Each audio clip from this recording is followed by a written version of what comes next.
hunting, fishing, cooking, camping, conservation, travel, gardening, photography, family. family.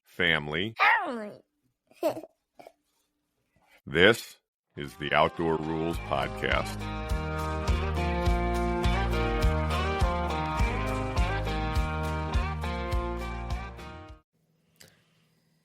Hi, everybody, and welcome to a very special edition of the Outdoor Rules Podcast. A few months back, we did an episode about winter on the rural farm, and we had Uncle Sim on that episode. And I think when we did it, it was the week before your 94th birthday, right, Uncle Sim? Yeah, that sounds about right. So Sim's here. We're all together. We're in the Outdoor Rules East studio in Quentin, Pennsylvania. Say hi, Simo. Hello, everyone. Poppy's here, too. Hi, everybody. And Mark. hello.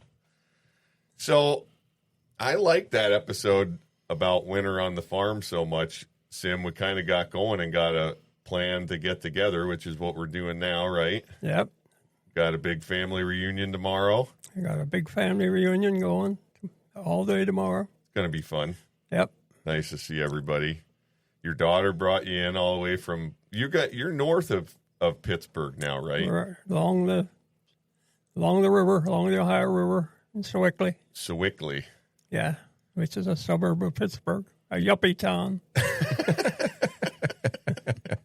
More money than good sense. Does that make you a yuppie now? No, not me. I don't fit that atmosphere at all. So it's what kind of the last week of March here, last couple days of March, and I thought we could do an episode just kind of keep going from where we left off. We ended the winter episode. What you talked about and what I've thought a lot about since is how a lot of March was dedicated to moving manure, right? That was a big project, yes. And so you and your brothers would fork manure by hand. So, well, just run us through that. I mean, you had livestock in the barn all winter. Yeah, we had livestock. We had horses and cattle, and we had a big manure pile out behind the corn shed that we wheeled it from wheelbarrows. The manure every day through the pile and kept piling it up and it would freeze. And we had to wait until it thawed out before we could spread it, and we tried to spread it before the fields thawed out so it didn't get real muddy, and yet we'd have to fork all the manure into a manure spreader, and then with a couple of horses take the manure out on the fields and spread it. And generally, when we were spreading it, you had the manure spreader had a chain drive inside it that we couldn't afford new chains for. And every time we tried to spread manure, the chain would break, so we'd have to hand fork it off the manure spreader instead of spreading it with a spreader in the back. But that was par for the course. I guess we were used to doing that. But the big thing, we'd have to try to get the fields that we were growing corn and wheat and grain in to try to get the manure onto those fields so that we got better production and productivity on the grains that we were raising. So it was a big project in March to get the whole manure pile hauled out into the fields and spread. So that pretty much covered the manure spreading at that time of the year. And that manure wagon that you're talking about was horse-drawn, and then the wheels were supposed to turn the chain. Wheels drove the chain and the spreaders in the back. There were spreaders in the back that spread it like 15, 20 feet on either side of the spreader.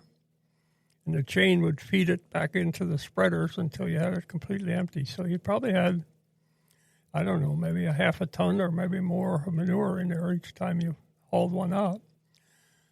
So it was usually a pretty big project. I mean, you should have to work pretty hard to get it all done before the ground really thawed out badly to keep from running big ruts and spots in the field. Yeah, it'd have to be a total mess, right, if it got real muddy. If it got ruddy. Yeah. And And what else was starting up like around this time of year? What was, Well, at that time of the year, we were into getting the seeds all ready and the fertilizers that we needed to plant corn and the oats and the wheat. So we'd have to get the fields all plowed and harrowed and disked. And so it was usually a major project with 6 horses to try to keep all the fields ready for planting. And usually we had 15 acres of corn and maybe 10 or 12 acres of oats. And we always planted potatoes. We had like 2 acres or so of potatoes. So we had a lot of grain and a lot of things to plant in the spring. So starting in March, or not in March, in May, usually May 10th was the date that we always tried to start planting corn. So by May 10th, we had to have the fields plowed, and we had to have them all ready to plant. So it took harrowing and disking and rolling, and then we used grain drills to seed the wheat and oats fields, and we used corn planters to plant the corn. And so, Sim, for a progression of what you did, the first thing you would do is you would plow the field. Yeah, we had to plow first. So you go through one time with the horses and plowed, and then what did you do next? Then you'd have to disc it. With the horse, again, you'd have... With horses, 2 or 3 horses, usually 3 horses. And the hitches were rigged up so that you could spread the load. If you had 3 horses that weren't evenly strength for pulling, you had to adjust the triple trees so that the horses that were lighter didn't pull as much of the load as the other 2 might have pulled. So you had to get your horses set properly to use them in the field. I would have thought that the plow pulled much harder than the disc. No, the disc normally pulled harder than the plow. Usually it was just not sure what the width of the moldboard was. I think it was like 12-inch moldboard on the plow. And you had a 3-wheeled plow that you could lift the plow up and down with a lever. And you'd plow the whole length of the field and go around the end and come in the other side and plow back. And you could lift it and drop it as you plowed. So there was a lot of plowing and a lot of horse work. But then the disc was wider than the plow. Yeah, the disc was much wider. But the disc was much harder to pull for the horses than any of the others. And then later we'd harrow it with a 3-section harrow and a roller behind it. And you could harrow and roll the fields.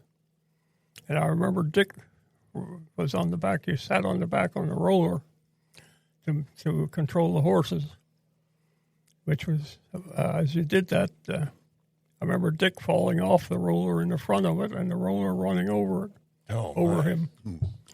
And he come out with no injuries at all, which was surprising to see that happen. But so the spring was usually a lot of work to try to get all the farm work done and the fields planted. So before you planted, you had to run over each square foot of the field 3 times At to least. get it ready to get it ready to plant. Plant, yeah. Do you know how many acres it was? Were you guys farming at that time? At that time, we were farming 94 acres on our farm and 12 acres on the other small farm that my dad owned. The one we lived on was a rental, and the one we owned was like 12 acres. So we had to run back and forth. It was about 2 miles distance to get to the other farm, so you had to run your horses back and forth to do that. And you said you had 6 horses usually. And the importance of horses at that time, like today, everybody's worried about their cars and pickup trucks, about what they... At that time, you're worried about having really good horses. Because if you lost a horse with a sore or a limp, and it really messed up your whole operation of trying to keep your farm going, because you usually had teams of 2 horses that worked well together. And you usually had one team that was like medium size.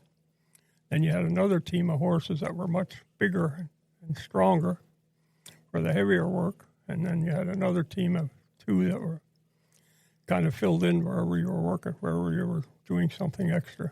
Well, you talk about horses. How about brothers? How many brothers were doing it at this time, and did they work together better or worse than the horses? I don't know. Sometimes we worked well together. Sometimes we didn't work well together. Did he separate into teams that worked better? Like he'd send you with Guy and Dick with Pop Grant? Oh, we ended up with, it usually, with the brother situation was the youngest brother got away with the most stuff. But usually if he had problems with me, which was the next older one, he would go to the one older than me for help. So if I mouthed off to my younger brother, my next older brother would hear about it, and then he would straighten me out. And then if that didn't work well, and I could go to my next older brother, which was your grandfather, Grant, and he would straighten my next older brother out. And you went up the whole row until we got the Guy, and he was the one that pretty much had to settle us all. So at the point that you were working in the fields, I mean, was Dad there yet? Was Grant there yet? And Al there yet? And Guy was, I know Guy was off the war for a while in World War II, and Wilmer probably would have been gone by that point. Wilmer was probably gone working for Bethlehem Steel, I think, at that time. So it would have been Guy before the Second World War. It would have been Guy, and all of us, or Dick and I were pretty young at that time. But at that time, it would have been Guy and Grant and Al probably doing most of the work. But it was a lot of work, and the importance of the horses. Today, like I said, people worried about their implements and cars and tractors. At that time, you had to really worry about horses, because if you were in the middle of a farm project and lost a horse or two, trying to match up other horses or to try to go buy another workhorse to work with yours was a real nasty problem. So you had to really do what you could to take care of your horses, keep them shod. And I remember I used to have to walk the horses to Lebanon, which was about 5 miles, to take the horses in to get a blacksmith. At that time, you couldn't get blacksmiths to come to the farm anymore. You used to be able to get them to come and shoe your horses on the farm. But when I was at that age, I don't know, I might have been 12, 15, I'd have to walk those horses from Cornwall or from Rexmont to Lebanon on Willow Street, I think it was, a street north of Cumberland. There was a blacksmith there, but he was an alcoholic. And my dad would drive in and try to get there about the same time I got there with the horses. And then he'd try to find a blacksmith, and the blacksmith was usually around 7th Street in a bar. So he'd have to go get the blacksmith out of the bar to come to shoe the horses. And that was usually a major project, because he could suck a couple shots of whiskey out of my dad before he could talk him into coming down and shoeing the horses. Encourage him out of the bar with more to get drink. him out with more drinks, yeah. And it's the only time I ever saw my father drink beer or whiskey was when he was trying to con the blacksmith into shoeing our horses, which was pretty neat. Actually, at that time when I was a kid, I thought that was really funny. But you had to really do a good job of keeping your horses shod and their legs in good condition to do all the work you had to do on the farm. Did you keep horses shod year round? Yes, you had to keep them in good shoes all the time. And so you probably had to shoe them every 2 to 3 months or something? I'm not sure how often we did, but you had to shoe them pretty often. Yeah. And I remember coming by, there was a place on the Cornwall Road called, trying to think of the name of the place. Gill Rock that made forged tools for drilling wells. Yep. And every time I'd go by there with the horses, the guys inside would put off an explosion where you could put gas in acetylene or something and pipe. And it would sound like a gunshot going, like a shotgun, and my horses would all take off running. They'd all stand in there in a row and laugh at me. But I used to dread going by there, but that's about the only way we had to get to the blacksmith. And they were all draft horses. These were all draft horses. You didn't have any saddle horses. We never had any horses. We never rode saddle horses, no. And the draft horses you couldn't ride.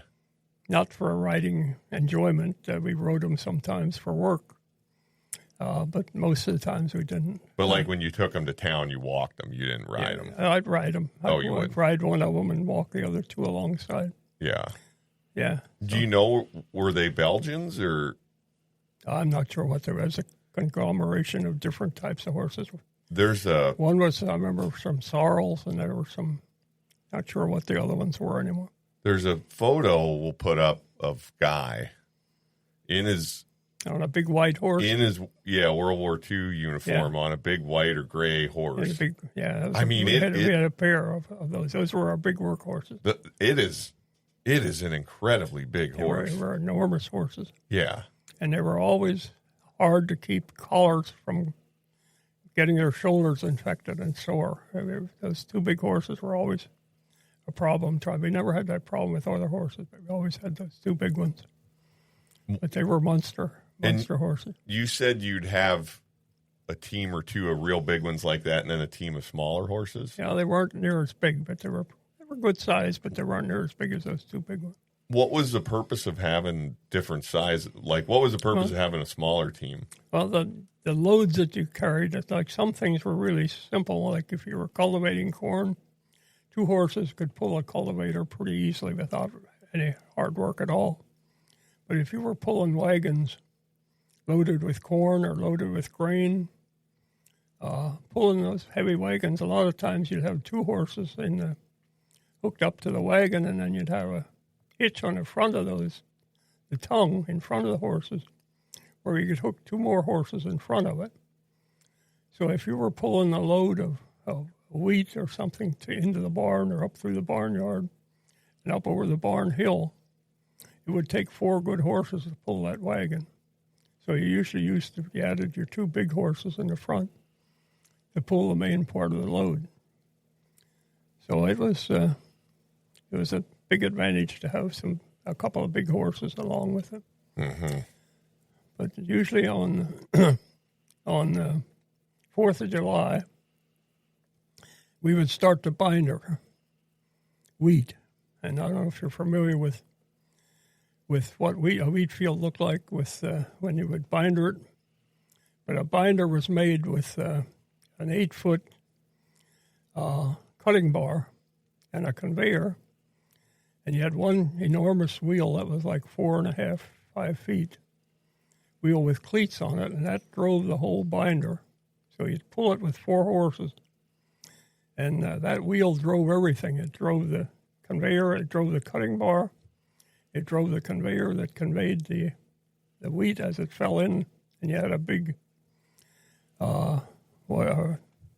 rotary thing to beat the wheat back into the conveyor. And then it conveyed it up a bank on the other side and down the other side into a binder. And it would bind the sheaf of wheat into a sheaf and have a knotter that actually tied a knot in the twine that you use to make the sheaves. So it would put enough wheat with the straw and the grain in it to come through and make into a sheave. And then you had a rack on the side that left the 4 or 5 sheaves, 6 at a time. And you could dump them in one pile in the field as you were going through bindering. And then when you found those 6 sheaves on one pile, you would walk after and set them up into a shock so that when they dried, the wheat would dry on the top and get the air going through it and get it to dry completely.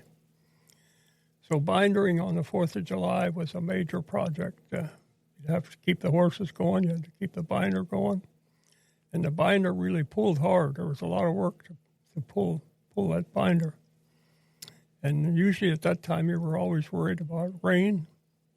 So you had to try to get the wheat bindered and into shocks as fast as you could so that everything stayed dry, so that the wheat would dry in the shocks so that you could get to the day when you threshed it. So you'd have 15 acres fields of wheat in shocks. And after you shocked it, I remember a story about my grandfather, by the same name as Simon, died when he was 34 years old with 3 kids and trying to shock his wheat after it rained. And the sheaves were all soaking wet. And supposedly he died from trying to shock that wet wheat. And I don't know what they called it at the time. It's either called consumption or pneumonia. But he ended up dying trying to shock wheat, which was an amazing story because he had 3 kids and a wife and 3 kids, and he was a tax collector, I think, in the township. So it created a real crisis in the family. So shocking wheat was a critical situation to get it shocked properly. And then once you got the wheat shocked, you usually ended up in the threshing season after that. So when you shocked it, did the shock stay out in the field? Yes, or did they you stayed move in the them? field so that the air dried them, so that the wheat dried. But usually when you bindered it, it wasn't completely ripe, Right. but it was ripe enough that you could binder it.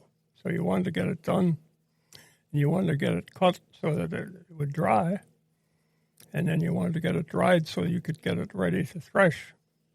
And you had to get it threshed when it was dry. You couldn't thresh it when it was wet. Right. So we would spend a lot of time trying to get the wheat into condition so that you could thresh it. But the threshing season then would be a major project. We usually never had our own threshing machine, so we always had a farmer that, by the name of Weaver, that had a threshing machine and a big old Uber tractor. It was a steel-wheeled tractor with ribs in the steel wheels. And the threshing machine was a monster. I don't know if you have any familiarization with the threshing machine, but the machine. Simon, if I understand, you came along first and cut it. Yeah. And the same thing that cut it would make it into bunches or bundles or Yeah.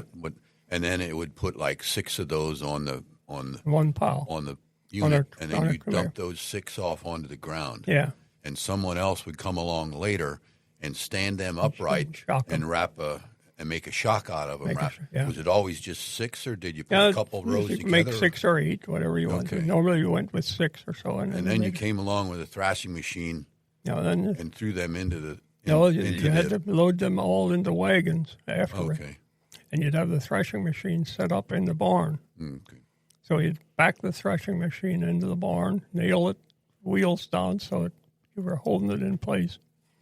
Then you had a big long belt that the tractor was set up outside the barn because you didn't want the tractor in where it would catch any fire. So you had a belt that was probably 50 feet long or maybe longer than that. That would, from the tractor, and they'd rig it up with it. The tractor was pretty much built for stationary work. It wasn't built for farm to use around the farms. It was mostly for threshing and Like a mobile baling. engine. Yeah. Yeah. But there were monster tractor. Uber tractors were enormously strong. And you'd set that up, and the threshing machine would have a big feeder in it with belts, and it had a big fan in the back that took a straw and blew it into the barn maul. And it had shakers and sieves that, as it shook it and crushed it, the grain would fall down through the screens into the bottom of the grain, and the straw or the chaff would fall down, and there'd be a fan in there to blow the chaff off and to blow the straw up into the maul. And then the grain would come out in the bottom, and it would elevate it up and go into a bagger, and you could put burlap or canvas bags on the bagger and bag the grain. So it was a major operation. You'd have to have the horses pull the wagon into the next to the threshing machine. And then you have 2 guys up on the wagon and with forks and forking these sheaves into the sheaves into the feeder to the thresh machine. So at that time, that was a big operation. We'd have bunch of people in the fields, like there'd be 2 wagons in the field loading wheat, which took 2 guys in the wagon and 2 or 3 guys on the sides forking the sheaves up on the wagon. And you'd have an enormous load by the time you got in. It would take 4 horses to pull that whole load into the barn floor. And then you had to disconnect the horses and take them outside and until we forked all those through the threshing machine. So that was major operations, and farmers would go together. Like 3 farmers or so would go together, and we'd help each other. And then we'd hire people that would come in off the street. At that time, during the Depression, things were really tough, and you might get 15, 20 people walk in on a day that you're threshing and offer to help do the threshing just for a meal. And we'd feed enormous amounts of people that would be helping to thresh. And then we'd move from one farm to the next. We'd go to like 3 or 4 different farms. And we would help with them doing their threshing, and they'd help us do ours. And it was usually the month of July was a major threshing operation for 3 or 4 farms that worked in cooperation with each other. So was that, did you have to compete to schedule the thrasher? Yes. You mean that was something that was important? That was a big issue because if you had to leave your wheat in the fields and thresh somebody else's wheat when your whole survival depended on the threshing that you were doing for your own grain. Try to schedule that early to schedule it that you're going to be there. I don't remember any of the issues of scheduling. It was usually pretty much set as to who was going first and who was going last. A lot of it depended on who was ready on time. No, I meant for the use of the machine, for the thrashing machine. Yeah. And once you got that scheduled, you were set when you had to get the wheat in. You had to get your wheat in. You had to get it all done. But the thing I remember about how tough it was the amount of the people that came in and would offer to help do that. And most of them would just come in off the street and offer to help. They didn't want paid. They would have liked to have been paid. But they would come in and offer to work, so they might work all day for the meal. At lunchtime, my mother would put together enormous meals, usually 2 tables full, one first and one second table. And you'd have like 10, 12 people at each table. And then they'd get them out of the kitchen and get their next crew in, and they'd feed them all. Some of these people would come in and work just for the meal, and then after that, they'd disappear. What would she make? What were the meals like? Usually mostly chicken. We never bought meat because we only used what we had off the farm, so it was mostly chicken dinners, chicken and filling, and she always made pies and cakes, so they always had plenty to eat. But you were fed probably, I'd say 25 to 30 people, so your mother would have to bake and cook all these foods, and that's why the women always wanted girls for their children, and the men all wanted boys on the farm. It was a big competition for who was doing what. Yeah, because both ends of that are an awful lot of work. That's right. Either one of them was enormous amounts of work. Yeah, we talked about it before, but I think it's sort of easy to lose how important, what your mother did. Yeah, in all that. I mean, it's easy to focus on the farm work and how easy it was, or how hard it was to thresh wheat and take care of horses and do all the other stuff. But the women's work was every bit as hard, if not worse. Right. And I mean, at the same time, she had to get up in the morning and milk 4, 5, 6 cows, and do all the milking and all the other work that she had before she got to do her housework. Yeah. So there was a lot of farm work that women did that took a lot of energy and a lot of work. I remember one of the guys that came there that was helping and got in the first meal, and after the meal, they saw him walking out the driveway, and they were trying to figure out why he walked funny, and he had bib overalls on. And the guy that ran the threshing machine went out and talked to him and said in German, "Was hast du in dein Sack?" And that question was, "What do you have in your pants?" And he had his pants legs tied shut with binder twine. And he cut his pant legs open with the guy that had the threshing machine, went out and cut his pants legs open and chickens fell out. And here he had like 14 or 15 chickens that were each about a pound and a half in his pants. Oh, live ones. And live chickens. Yeah. So you had to really watch the guys that came in and work because they'd steal you blind if they could. Oh, my. And I remember he kicked his butt. So he kicked his butt and told him to get out the lane and never come back. And the chickens ran off. Yeah. But you had a lot of situations like that there that were really weird. But People were desperate. yeah, people were really desperate.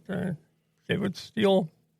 Like if you had cornfields, the cornfields that were closer to town, you might lose an eighth or so of your field for when the corn was ripening for sweet corn. They'd eat the regular corn. They'd eat field corn just before it was ripe. Yeah, well, when it ripened but they'd eat it for sweet corn. Yeah. And eat the meal, eat the corn, and the same with our potato fields.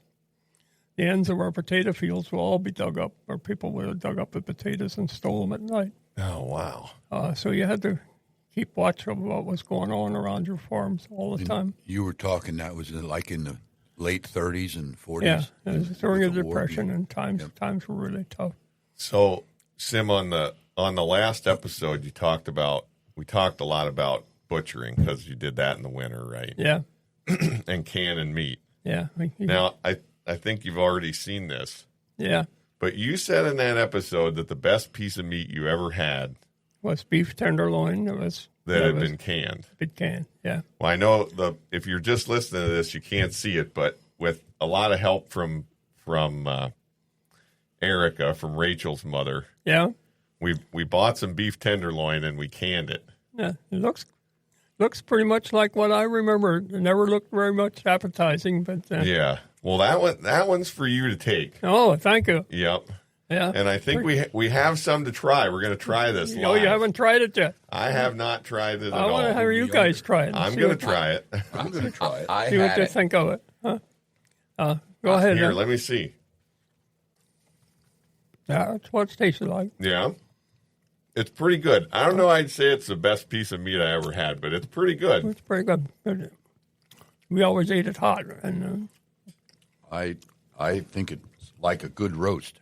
yeah, Yeah, it's like a good roast. Mm-hmm. Yep.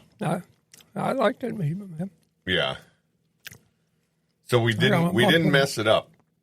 I wouldn't have blamed Erica. I'm not saying that. I'm sure Erica canned it right, but we were just curious if that was Yeah, like that's- you remember it. That's what I remember.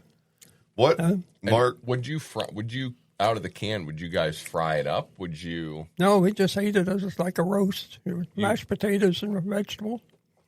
It's like a regular. So like roast you beef take meal. all the juice and warm it up, Yeah, the whole thing, and then eat it on mashed potatoes. yeah. That's usually the type of meal we.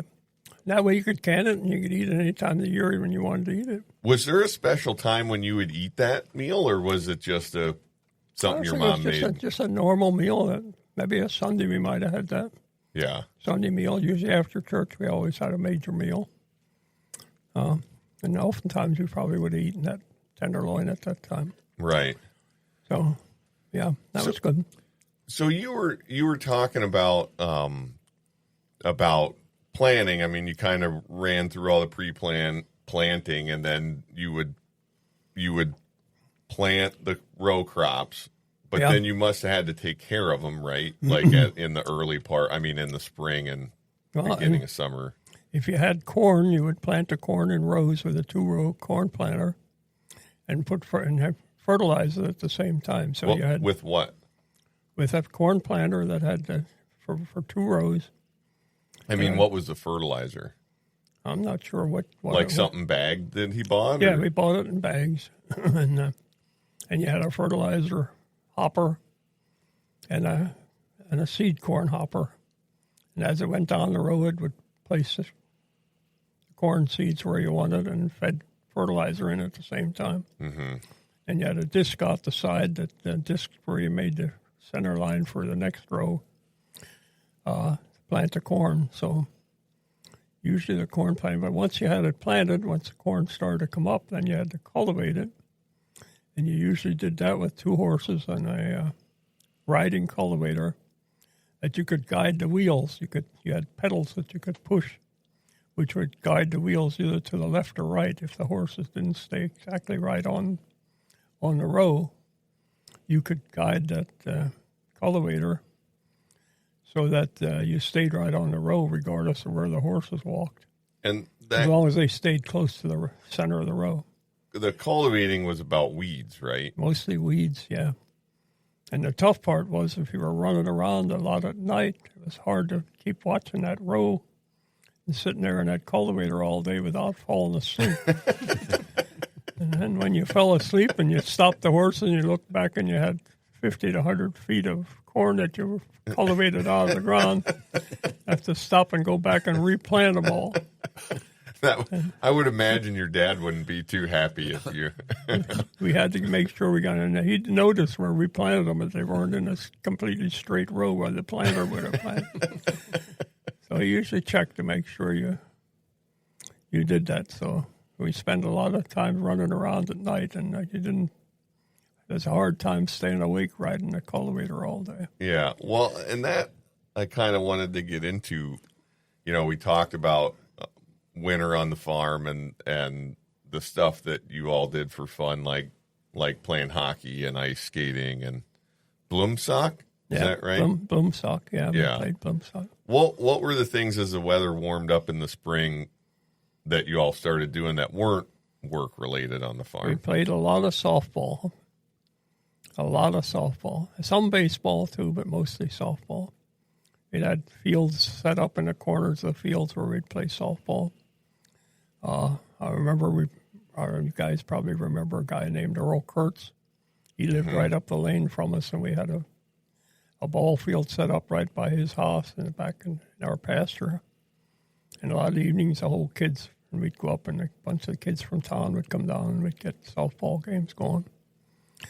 We never played much in the way of any other sports that I know. We pitched quoits a lot. We rode bicycles a lot. Oh yeah. Okay. Now you've played horseshoes too, right? Yeah. Okay. This is important because this is something I didn't. This is one of those culture things that I didn't know until I moved away from here. There's a game that I think is pretty specific to the Pennsylvania Dutch. Is it? Do you think that's true? Is quoits specific? That's the quoits, yeah. So explain to us the difference between horseshoes and quoits. Horseshoes were the shape of a horseshoe. A quoit was made out of brass or bronze. That was round, and you had a shorter throw. You threw them, I think it was 13 feet. And you had usually a clay bed. You found clay and put clay in a box with a wooden frame around it, with a pin in the middle, and you would pitch horseshoes back and forth.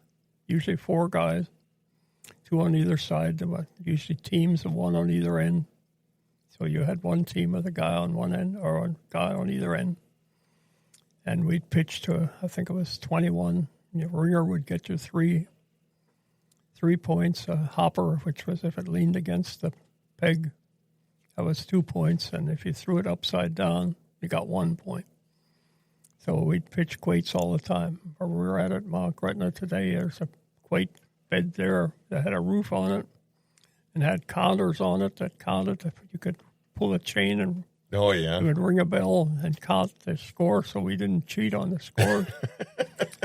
I don't believe because I've never seen a game that the rules didn't try to cheat at. There was always a lot of arguments. I think a couple things also.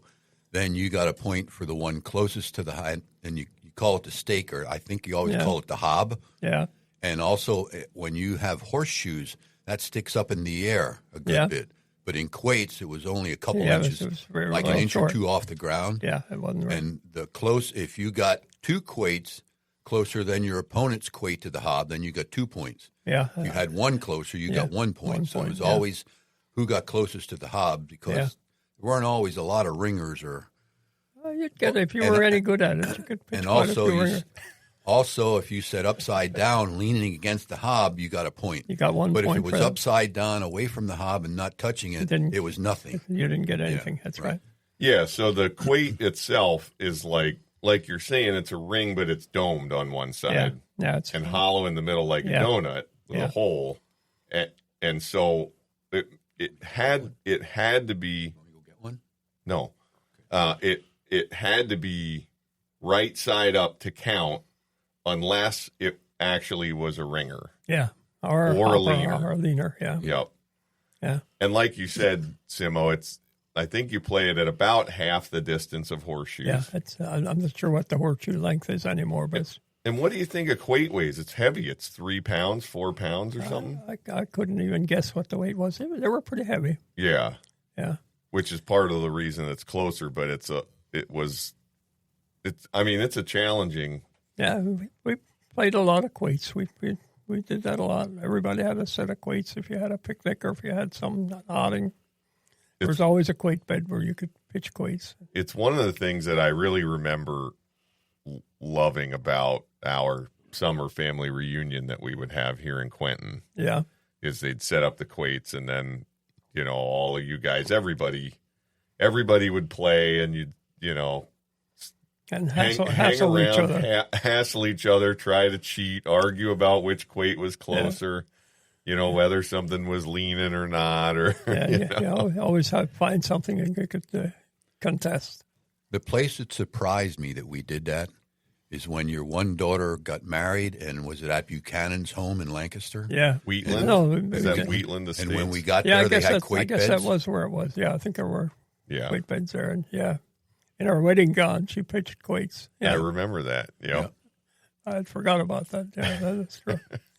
That's one of the memories that she has of her wedding that she enjoys the most.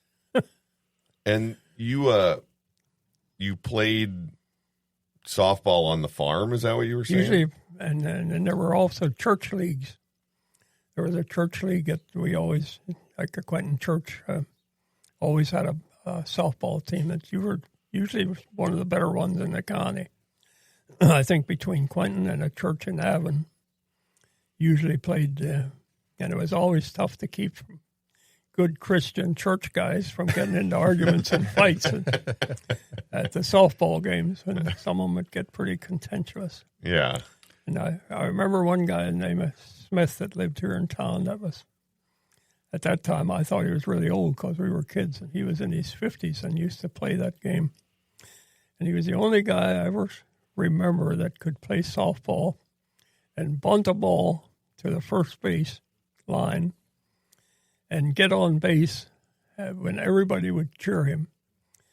And he could hardly run, but he could bat the ball by sliding the bat across the ball when he batted left-handed, and he could roll the ball out with a curve on it. The ball would circle and go out of bounds before it got to first base. He could do it religiously. I couldn't believe it. And he would run with the ball. He wouldn't run at full speed. He'd run with the ball and interfere with the pitcher when he tried to get the ball. And then he'd run between the pitcher and the first baseman. When the pitcher tried to throw the ball at the first base, or if the first baseman tried to field the ball, he could get on base almost religiously, almost every time. And people would go nuts cheering him on. And it was an amazing thing to watch a guy be able to do that and get on base. And he was an old man compared to all the other players. And then when he got on base, he couldn't run. Yeah, well. We used to have a lot of interesting softball games. The one story that your brother, Dick, I wish he was here, I've heard him tell several times, is that our catcher had some kind of incident with the batter, and he just brought a hook straight up and hit him in the jaw and knocked him out flat at home plate.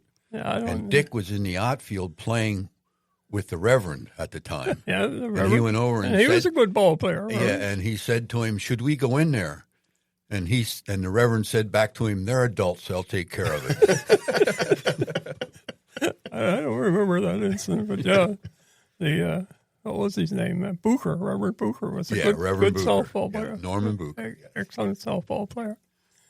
But and then when they wanted extra excitement, there was another league of a bunch of bars around Quentin and Cornwall and places, and they had their own softball league for these bars, and they would schedule games with that league, and those were usually always interesting softball games. Got into all kinds of arguments, and the other opposing players were usually drinking alcohol at the same time. And it made for a lot of interesting softball games. Entertainment. Trying to keep the good church players, keep them from misbehaving, especially when you had a preacher on the team. Right. Had to keep it straight. And it was pretty hard to do at times when the calls weren't completely honest. Yeah. So, Well, they had, I mean, at that time, I know my dad was a second baseman. yeah, Guy was a shortstop. yeah. And Al was a pitcher. And Al? And Al was a very, very good modified pitcher. In fact, he played nationally pitching modified. He started out, he was the one that was injured in an auto accident, lost part of his lung, and his collarbone and his shoulder was all messed up and almost died when he was in high school.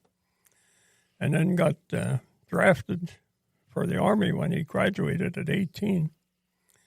And we had, I remember, 3 doctors wrote letters to the draft board telling them that they should wait a year or 2 before they inducted him into the Army because he was still bleeding from the incision that they did. And some doctor from the Second World War was the one that saved his life. But that same right arm was the one he used to pitch. And while he was in the Air Force in Hawaii, he practiced pitching softball that well that an officers' team put him on their team because he could out-pitch anybody else they had. And so he kept on practicing and getting – he could throw a curve and a hook, and he could strike people out. Like, it was amazing to watch him play. He'd throw so many fastballs, and then sometimes he'd throw one so slow that the guy would swing before the ball got to him. And I remember watching him in Meadville, PA. He and his son, Cork, and the rest of us, and all the rest were Amishmen from Morgantown, PA, came to Meadville to play in a state tournament.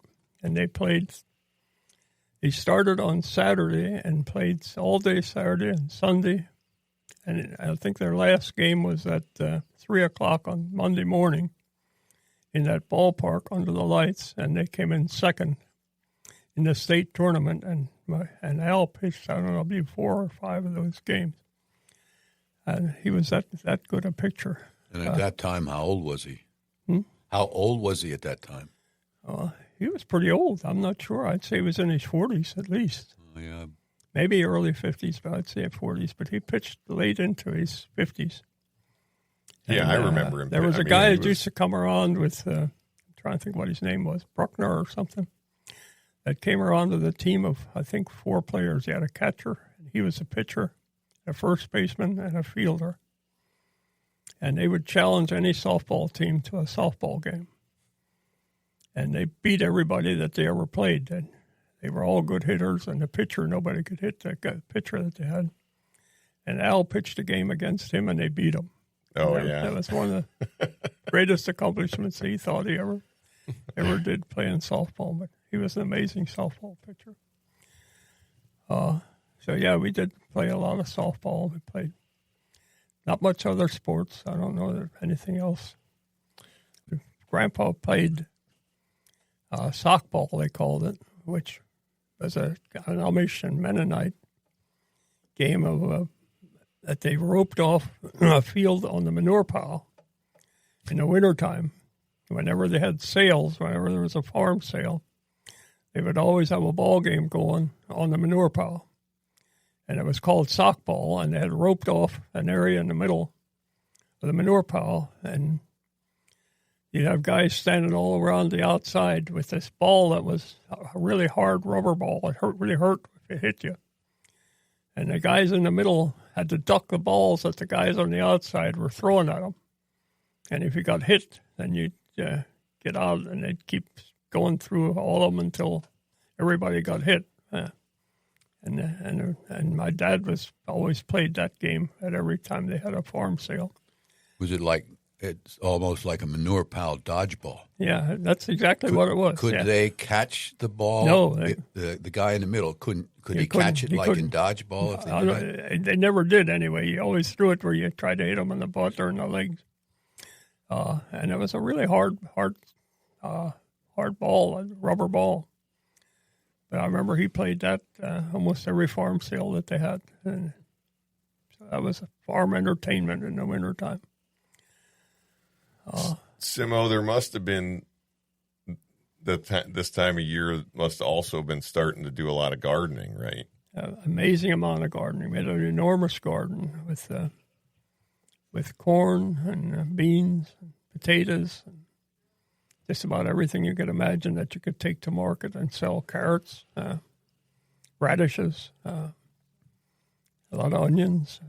But gardening was a major problem, and usually the farm husbands and men usually didn't have much time to help. Usually the mothers and the girls usually took care of the gardens, and we'd help whenever we could when we get some time to help in the garden. But gardening was a major thing, and that's what you had to can all your vegetables that you had for eating all winter. So not just raising the vegetables, was processing them and canning them was a major ordeal. So there was a lot of work in canning and gardening. You talked last time on the winter episode about how the wood and coal stove in the kitchen, was kind of a big center of activity. Yeah. And You all had was there another stove, like an outdoor kitchen or most Pennsylvania Dutch farms had what they called was a summer house. A lot of them had separate buildings out behind the regular house that they kept the regular house clean and unheated. If you had a stove, it would heat the farmhouse where it would be unbearable inside. So they'd have a summer house and they'd do all their cooking and do most of that canning and everything in the summer house. Ours, the one we had on the farm was built on the back of our house. And we had another stove in the back there that we cooked on in the summer, which was it was all wood. We'd have a big wood shed out the back where us kids had to keep cutting wood and keeping my mother in wood, so she had wood for cooking. Yeah, I think it's amazing you think about gardening now, but like you're saying, I mean, it wasn't just to have something fresh to eat. It was to be, the canning had to be like kind of a constant thing. Kept going all summer. Yeah, and every fresh vegetable you got, you can. You can the carrots, can your beans. Yeah. Even canned potatoes. And just everything that was available to be preserved, you canned. And we talked a lot last time about market, but your mother went to market year round, right? Yeah. Pretty much every week. Every Saturday at noon. So you took whatever you had for market, all the baked goods that she did, usually any vegetables, any chickens. If you had laying hens and they weren't good layers, you'd sort those out and butcher them and sell them for, I don't know what they call them, stewing chickens. But you always had whatever you had available, you took to market. And usually never had any problem selling it. You usually always got most everything sold in a hurry. What would have been something at market that you looked forward to that showed up in the spring? Like what was a great thing about the spring from that standpoint? What was the produce that you really look forward to, or things starting to show up? You always wanted to try to be early and getting your onions. You always wanted to try to be ahead of other people if you could, and getting any product you had, like if you were beans or onions. You always wanted to get your onions, fresh onions, in there as early as you could. Beans, peas. What about like early fruits? Like, did you guys ever do strawberries or anything like that? Some, not a lot of fruits. We had fruits. We had fruit. We had grape arbors where we'd sell some grapes. We had peaches. We had plum orchard. We had a bunch of plums. Probably 20, 30 plum trees where we always sold the plums off the plum trees. Some peaches, not a lot of peaches, but early apples, like you'd get summer apples which you'd have them by July, which you always took the summer apples, which was a softer, more mushy apple than the more solid apples you had in the fall. Yeah. But you'd sell apples and pretty much anything that was saleable out of the gardens and off the farm. Yeah, I think we talked about the apples in the last episode, but I'm curious, the vegetables and things when they would come in the garden, was there did the first vegetables go to market and you'd sold as many at market as you could? Anything that was saleable. And then after that, when was it canning, or would you eat them first and then can them, or we always eat what we needed to keep going, but you canned everything else. Everything that you possibly could, you canned. That you weren't eating currently. So if you had beans, you'd have beans to eat, and then you'd also have beans to can. If you had peas, you'd do the same with peas. And you'd have to hull all the peas. But if you sold them all at market, you wouldn't have any? Yeah, but most of the times we always had plenty what we'd sell, and we made sure that we had some for ourselves to carry us through the winter. Did you have to haul the peas? Did you have to help haul the peas? We had to haul them ourselves. That was a job. I hated hauling peas. There's a lot of things I hated doing on the farm. Apples, were there any things you loved? I don't know anything. I never really hated them. It's just a lot of things. Some things you just it was just like doing more than others. Yeah. Now you talked about falling asleep on the cultivator because you were up to stuff at night. Yeah. What were you up to? What were you up to at night that was getting you off the farm as the weather started to warm up? I probably shouldn't tell you a lot of stuff. Well, keep it kid friendly. When we were in high school, we were actually good kids, but we were a bunch of badasses at the same time. I remember here in Quentin, where the Lloyd Early Farm was, or the early farm right as you went in 322 toward Hershey from Quentin, the first farm right past the Bastetter or past the bar. Mm-hmm. There was a farm there that had a big barn on the left and a big stone house on the right.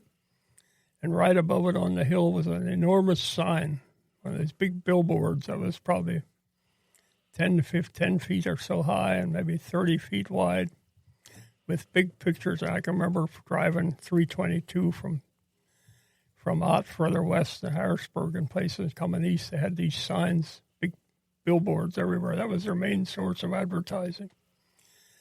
And we all hated those. I don't know why. Something that bugged us about those signs. I remember we took saws, and the big signs were all facing the wind, and then behind it they'd have these 2x4 supports to hold them, and have posts in the ground behind them and to support it, so when the wind blew, it wouldn't blow those signs off. So we would go and saw off the back of the supports so that when the wind blew the next time, it would blow the damn sign down. And these were big, enormous signs, and these advertising people would get really upset. I remember them running full-page ads in the newspaper to try to identify who these people were.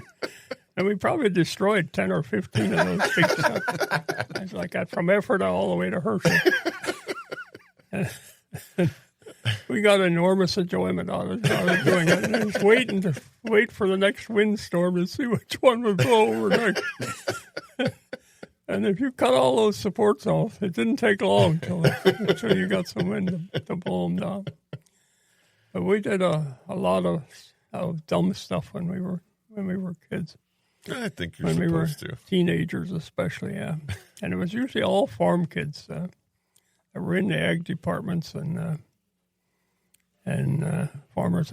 We used to chase spooners a lot, which he called spooners, where people were parked out at night with their girlfriends, and we'd sneak up on them, park back where we knew. We'd drive by them and see who it was, especially if it was somebody we knew or somebody we disliked or something. And we'd park somewhere back and then walk back and get right around the car and just sit there and listen to them with the windows open. And then we'd all get on the back on the bumper and jump up and down on the bumper and scare the crap out of them. we did that a lot. Today, you'd get shot if we'd have got anywhere near doing what we did then. You were just trying to keep them from making bad decisions. Yeah, we helped, yeah. It was for their own good. And then I remember there was a Homer Kreider that his son was named Homer, too. He lived on a Colebrook Road and had a nice big farm out there. And we'd have a habit of taking 2 or 3 cars and pulling in their barnyard right by their house and blowing our horns and hollering like crazy and getting them, and they'd open the window upstairs and holler down, what we were carrying on about.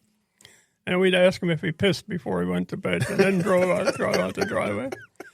And I remember my dad getting one night we did that, and this was usually like 2 or 3 in the morning, 2 o'clock in the morning.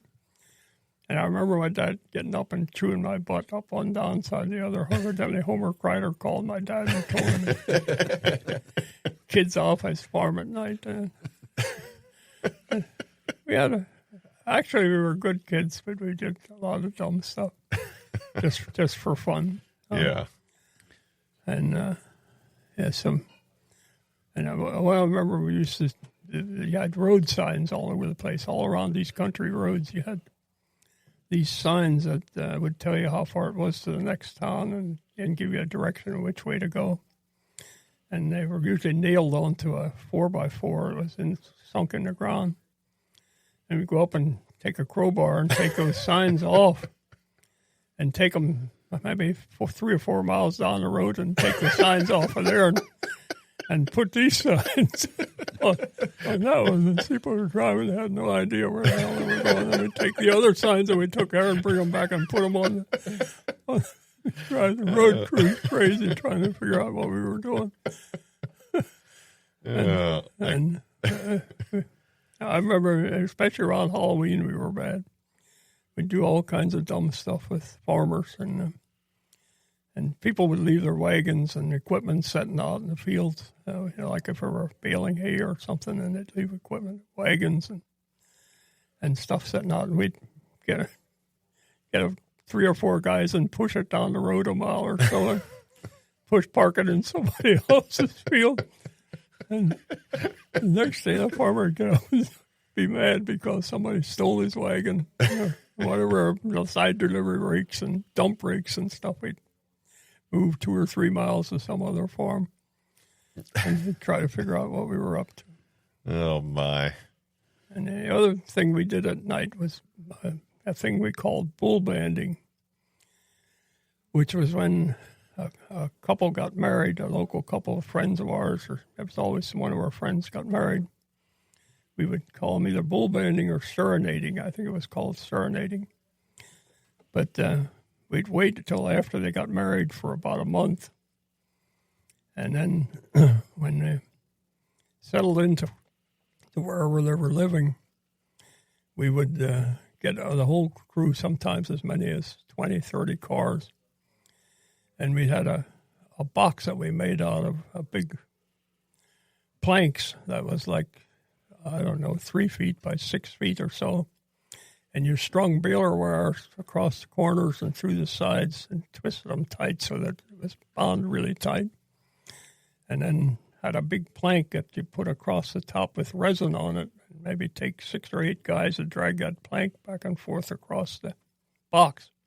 And it would resonate that you could hear it a mile away. And then we'd wire that up to the doorknob with a wire that went from the box to the doorknob. And if you held your hand on the side of the house when we moved that thing, you could feel the house vibrate. And then we'd have maybe 8 or 10 guys with acetylene tanks with ball peen hammers with 2 or 3 guys on each tank all around the house. And we'd sneak in at midnight while they were sleeping and set all this up without them knowing it. And then at the signal, everybody would make that plank go and beat on the acetylene tanks. And you could hear that for 2 miles away, the noise we made. And then the object was that they all expected that when they got married that this was going to happen. And their requirement was that they had to buy us all ice cream. So they had to have made arrangements ahead of time to supply us with 2 or 3 or 4 gallons of ice cream at night to get us to leave. And if they didn't supply the ice cream, we kept on making the noise all night long. And one of them I remember was a guy named Carly Wenger, that his father had the Wenger store in Rexmont. And their father was John Wenger, and he had owned about 4 or 5 farms around the place. But when the kid got married, he married a girl here in Quentin. I think her name was Buffemeyer. And they opened up a farm in Myerstown. And we were there, bull band for them, and we got there at midnight and set up and did it. And if you didn't come out within an hour or so, we'd do all kinds of dumb stuff to drive them nuts. And they wouldn't come out. They hollered out the window and told us to get lost. And he wasn't coming down, and he was really mad. And we kept on bugging him. And he still didn't come down. They called the state cops. The state cops came, and we told them what we were doing, and this was a tradition, and the cops left. We kept on going, and we went into his barn and took his feed that he was feeding his cattle and mixed his feed with other feed and took his milking machines and took them up in the top of the silo and hung them in the top of the silo. And he had a bunch of farm equipment in the barn. We pulled the farm equipment out and run them in. They had a great big creek behind this place. I don't know what the name of that creek was by Myers. Tulbahocken. Tulbahocken. That creek was right behind his barn. And we run all these implements in the creek. And at 5 o'clock in the morning, he still didn't come out, and we spread manure across his driveway in his yard. And then we all left.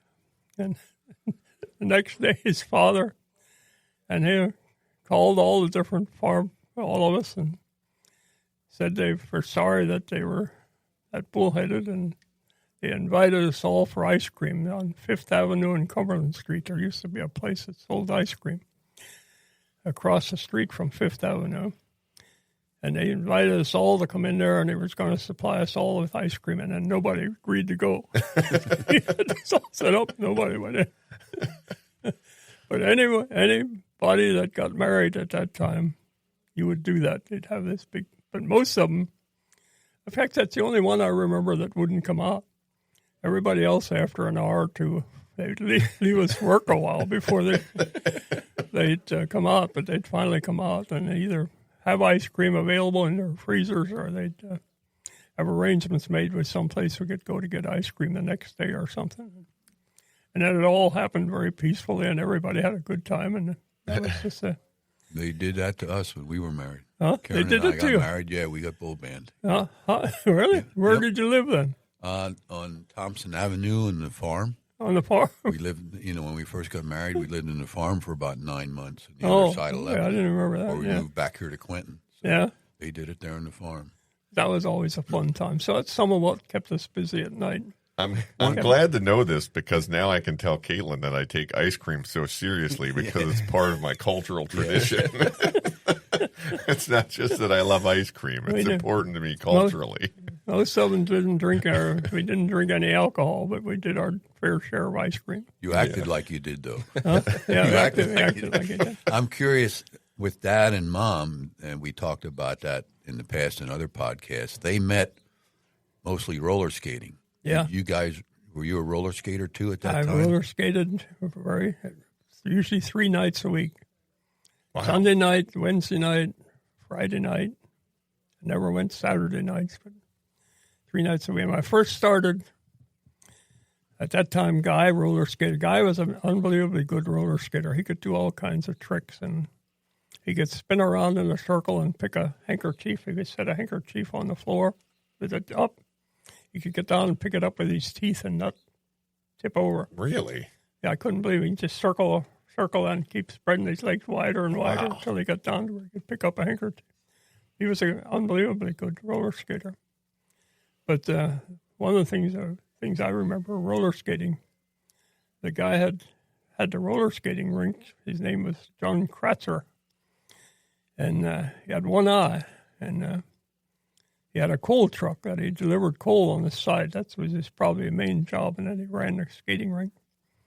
But he'd come bring that coal truck to Cornwall, and if we could walk from the farm, which was about a mile to Cornwall, there'd be a whole truckload of kids there to come out to roller skate from Cornwall. To Mount Gretna. To Mount Gretna, yeah. So he'd haul us in a coal truck, so you had to be careful when he put a ladder up alongside the truck so the girls and everybody could climb up on the truck, get in the truck, and they'd have a full dump truck load of kids.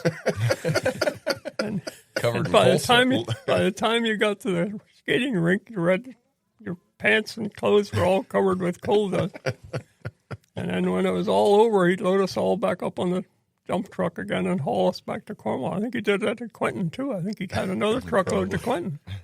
I don't know where else he went, but that's how we first got started going to Mount Gretna to skate. And I loved roller skating. It was the largest roller skating rink I ever saw in my life, and it was really a good big rink and got a lot of people. And it was a good dating service. They always had Friday nights and Sunday nights. They had scheduled parties. Everybody could schedule, I think at that time all the schools had Wi-Fi's and church groups, and so you'd get every Friday night especially loaded with kids from that you never met before. So you could always pretty easily pick up a girl there at night, and so it was a good place to meet girls when we were kids. But we skated a lot. Al skated a lot. Your dad skated a lot. He met your grandmother, I think, skating. Yes. So we spent a lot of evenings and up till 10:30 at night roller skating. We were talking with my sister about that, and my mother was also a good roller skater. According to my mother, she told my sister that she was a good roller skater, but Dad wasn't as good a roller skater. I don't know how good he was, but I remember Guy was an excellent roller skater. And I was never all that good either, but I enjoyed roller skating a lot. We spent a lot of time in that skating rink. In fact, when we drove into Mount Gretna last night, it was open, and we drove in. I told him I wanted to go in and see it and try to see the skating rink again that I hadn't been back to since the 50s, probably. Yeah, it's still there. Yeah, it's still there, and people are still roller skating. It was all hardwood floors, and I remember you'd come out after an evening of roller skating, your skin and your clothing was all full of resin because I put resin on that hardwood floor. I don't know what the resin did, if it kept the dust down or what, but you'd come out with resin, and you could taste the resin in your mouth when you come out of it. But roller skating was a good entertainment thing that we did. Well, Simo, anything else about spring on the farm for this one? I guess that's probably enough. How much we probably covered? Oh, we're doing good. Covered a lot of it. We can stop for a bit. Yeah. Well, thanks so much for doing this. And I got a couple people to thank, but one, thanks for coming in, Simo. No problem. I enjoy doing it. Thanks to Karen and your grandkids for helping haul you over here. Hauling me in here. Yeah. And then if you see this, I think we'll have video on this one, but if you see Dad and I are rocking the new Outdoor Rules Stormy Cromer caps, I got the orange one on. Poppy's got the plaid one. So. Oh, yeah. I see you're selling Stormy Cromer. Yeah. If anybody ordered a hat and didn't get it yet when they hear this, let us know, because we may have 1 or 2 extra orange ones, but they went pretty fast, actually, so that was good. I also want to shout out to our official turkey call partners over at Mountain Hollow Game Calls. Those guys were down in Florida, had some success this week, so we'll be hearing about that on a later podcast, too. But especially thanks everybody for listening. We really appreciate it. You can find all the content. We'll get some photos up on the website, www.outdoorrules.com. And, of course, we're on Instagram at Outdoor Rules. And we are putting as many of these episodes up as we possibly can as video episodes on YouTube now. So there you go. Anything I missed, Mark? I don't believe so. All right. Thanks again, Simo. You're welcome. All right. Thanks, Simo. Thanks, Simo. Bye.